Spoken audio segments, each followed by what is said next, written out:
first of all, I'm 5 years in this game, but in order to get in the game, it was another 10 years of that, of like focusing and working and dedicate yourself to even get your foot in the door. So once that happened, and we 5 years later, bruh, I realized that you run a risk. You walk that line, and one day when you make that decision, like I look at these artists, I ain't gonna say no names, but I look at them and I'm just like, bruh, you're not happy. I can tell when I speak to you, when I see your interviews, I can tell I know that you're not happy. And I know that in order to get to this level, you gotta sacrifice your relationships with your parents, with your girl, with your friends. Like, things change. I'm gonna get there, but I'm not willing to get there without this level of happiness and this level of like, I'm taking a step back from what it took to get me here and saying, yo, let me readjust and reanalyze what's important to me. Is it this shit out in Hollywood, or is it what I got back home? Is it being a better son to my mother? Because who knows how much time we got left. Being a better brother to my brother, being a better boyfriend to my girl, being a better friend to my friends. Like, what's more important? So yes, I want this, but I refuse to have this without this. And I'm gonna make sure I get there and still have these things. Well, I'll tell you one thing, man.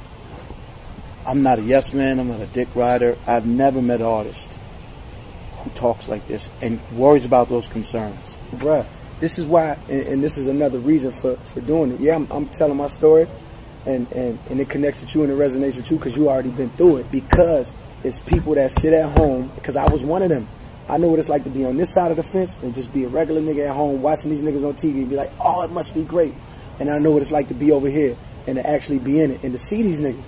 So I'm the one telling you, I'm the first one to tell you, yo, I'm your homeboy that, like, we both used to look on the other side of the fence, but we couldn't make it over. I'm your homeboy that got over there and didn't just flip and be like, oh, I'm over here. I'm really telling you, like, yo, yeah, it's cool sometimes, this part is dope, but yo, this is fact. I'm telling you how it really is, because I don't want you to get a misconstrued perception about what it's like to be over here, that everything's fine. These people selling their souls, like, and not in the sense of like, they don't even know they selling their souls. I tell people all day long, because everybody thinks, because I'm around all the celebrities and stuff, that the grass is green on the other side. It's not. And I'm going to tell you something.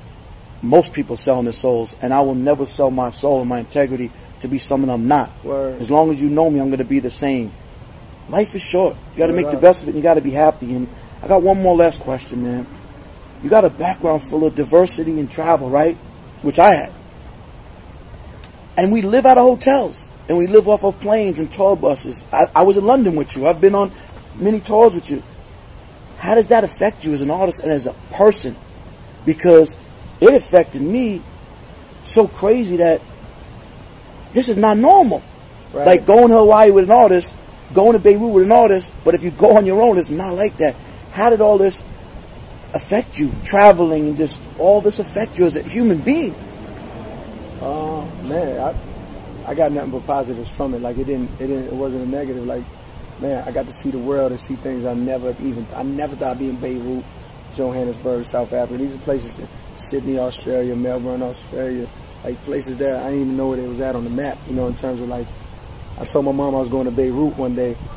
She's like, where you going? Like, I'm about to go to Beirut. She was like, oh, Lebanon? I was like, oh, it's in Lebanon? Like, oh, I guess. I didn't even know Beirut was in Lebanon at the time. So I'm learning as I'm traveling. History and cultural stuff. Exactly, as I'm traveling to these places, you know, and I got nothing but positives, man. It was amazing for me. I'm from Fayetteville, North Carolina, bro. People don't even make it. I've been to Charlotte and been to Raleigh. Bro, going to Charlotte is a big deal for us. You know what I mean? For us to take that 2.5 hour drive to Charlotte is like a big deal growing up. Or even to drive to Raleigh, which is an hour away. Like, well, where I come from, it's a small town, 150,000 people, small city rather, 150,000 people, but we have small town mentality.